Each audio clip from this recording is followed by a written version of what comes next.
were you talking about again? Minor G. Wilcox. Gotcha. I thought I'd pressed the record button before, but I hadn't, so now it's recording. Go on. Okay. And he had some brothers that went out in a boat on Bear Lake one time, and they had a terrible hunting accident, and one of the brothers got killed. Drown? No, he was shot. They were hunting birds, I think. I've got napkins these girls can fold for us. Okay. But if you can wait and listen to Grandpa for a minute. They can do it while they're... Kathy's here. Maybe you ought to wait until Kathy comes in and she can hear the story. Except, anyway, Grandpa Wilcox, when he was about 14, decided he didn't like school. So he went out and he was a sheep herder for a summer or two. And didn't like that after a while, so he decided to become a miner. And he mined in, I think, a coal mine somewhere, I'm not sure, Carbon County maybe? Anyway, one morning he was so drunk getting up in the morning, he just couldn't make it. And his fellow friends, they went out and they went to the mine. But the mine collapsed and killed all of his friends. And he said, I'm not going to be a miner, even though my name is Miner. No.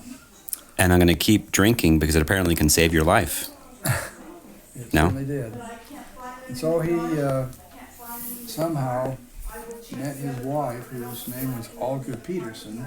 And Olga Peterson had, in the year about 1907, had gone to be with her brother Joseph in Denmark, who was on a mission there for the church. And she came home and was a teletypist over in Huntsville. Remember, we've been vacationing a little bit together near Huntsville. By Pine River Reservoir? Yeah. And Grandpa Wilcox went to school after he decided he wasn't going to be a miner. He never graduated from high school, but he just entered college, and he graduated with a degree in pharmacology. He was a pharmacist.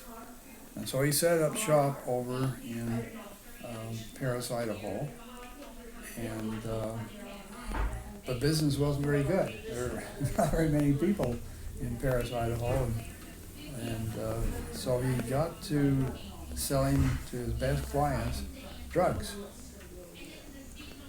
Illegal drugs or just Apparently pharmaceuticals? illegal, because they eventually caught up with him and put him in prison or in jail. Would it have been like opioid type things? I have no idea. Because cocaine could be purchased over the counter back long ago. By the time the year 1909 came, Olga and the miner were married, and they had met, like I said. She was a teletypist, and somehow, there was kind of a backwoods road from Bear Lake to Huntsville, and somehow they made a connection. They married, and anyway, about that time, my mother was born, 1909, and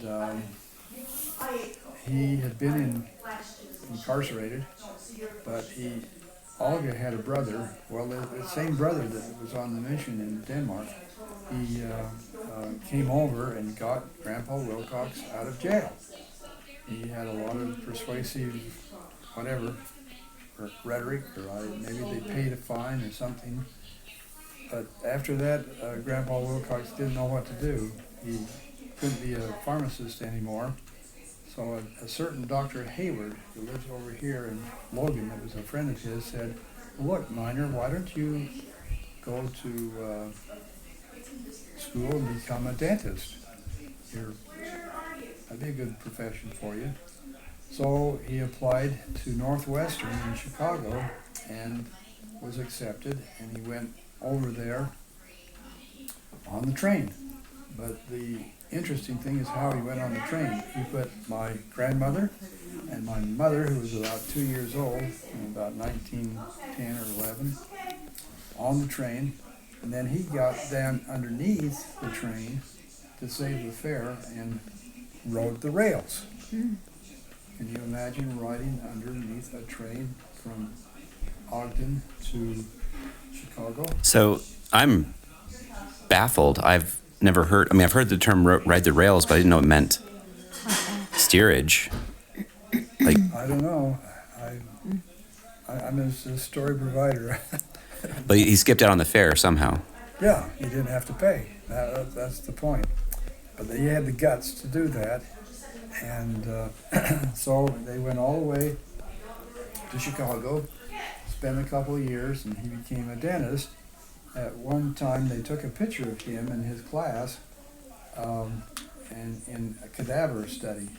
And unfortunately, my sister has the picture, and she hasn't given me well, I had it originally, but she came over and stole a lot of our genealogy pictures and stuff and never returned them.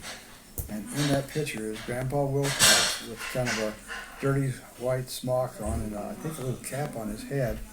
And there in front of him is this corpse, this body that, and then the other guys are standing around there about 5 or 6.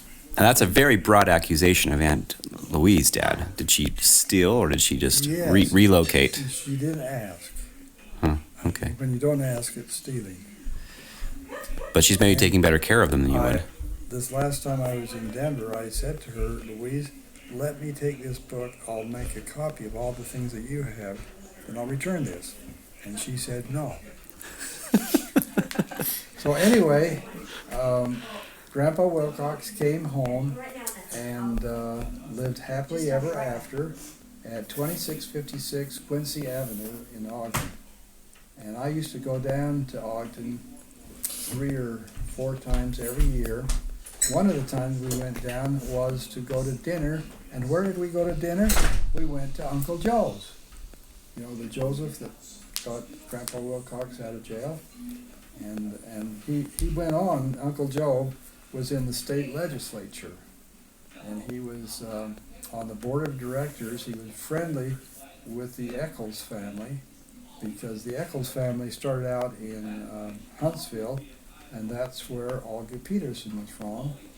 And Uncle Joe had a farm, and when I was a little boy, hi Kathy, I'm just finishing the story about my ancestry a little bit, John's ancestry. You mean you're related to him? We are related. Yeah. Yep, we're actually sharing with my girls most of all the stories? the deviant behavior of one of their ancestors. Oh, He was several. he was caught up in the sale of drugs in Rich County. I suspect he wasn't a really good dentist. I don't know, but I do know that he never wanted to do my teeth or my sister's teeth for fear that we would not like him anymore after. And I have a little sign downstairs. It's about this big, and it says, "Dental visit, $3." And the $1 was marked out, and it was $3. So apparently you could go to Dr. Wilcox for $3 and have your teeth worked on. And they had 4 children, and Grandma Doris was number 2. They had 2 children. My mother was number 1, born in 1909. And then her sister, Marion, was born in 1919. But there was one baby, and I think it was a girl, was born in Chicago, but that baby died. And I have a little certificate. Apparently they put her in a vault. Maybe what do they call when they turn you to dousers? Cremated. She was, this baby was maybe cremated, I don't know. But anyway, we have the number, and I suspect we could probably find where this little child is buried. But I think it only lived a day. So So Marion was 10 years younger than Doris. Yeah. 10 years difference, huh? And I'll just say Marion was a personality. She had spunk and a deviant stripe of her own. Yeah. It's her daughter that we had lunch with in London at that hamburger place. Yeah, Debbie Noel is. So she's a descendant also of this dentist with a criminal record. I love the fact that he got into Northwestern. They probably had no idea he had that criminal record, right? Like that would have been disqualifying. I'm not sure it mattered in those days. Apparently, I mean, if you can go from junior high to college. Yeah, Northwestern no less. Right, yeah. No, The no rules were education just very between. different. All right, well, we're going to sign off for whoever gets to watch this, and we'll have to make sure that Aunt Louise doesn't see it because she doesn't have a chance to defend her actions and her family history.